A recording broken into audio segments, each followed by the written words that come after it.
अभिनेत्री तितिक्षा तावडे आणि अभिनेता सिद्धार्थ बोडके या दोघांनी 26 फेब्रुवारी 2024ला लग्नगाठ बांधली। अनेक सेलिब्रिटी मित्रांनी ह्यांच्या लग्नाला हजेरी देखील लावली होती। तर आता हे कपल गोव्याला धमाल करताना दिसतंय।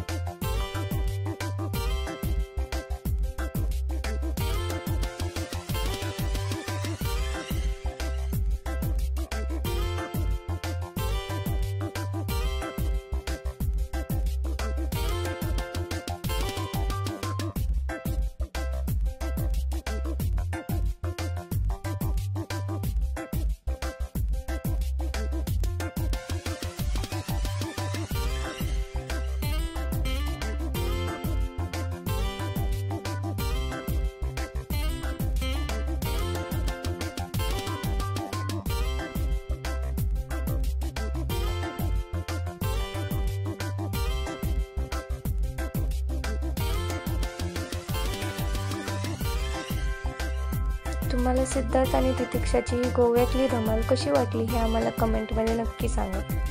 धन्यवाद।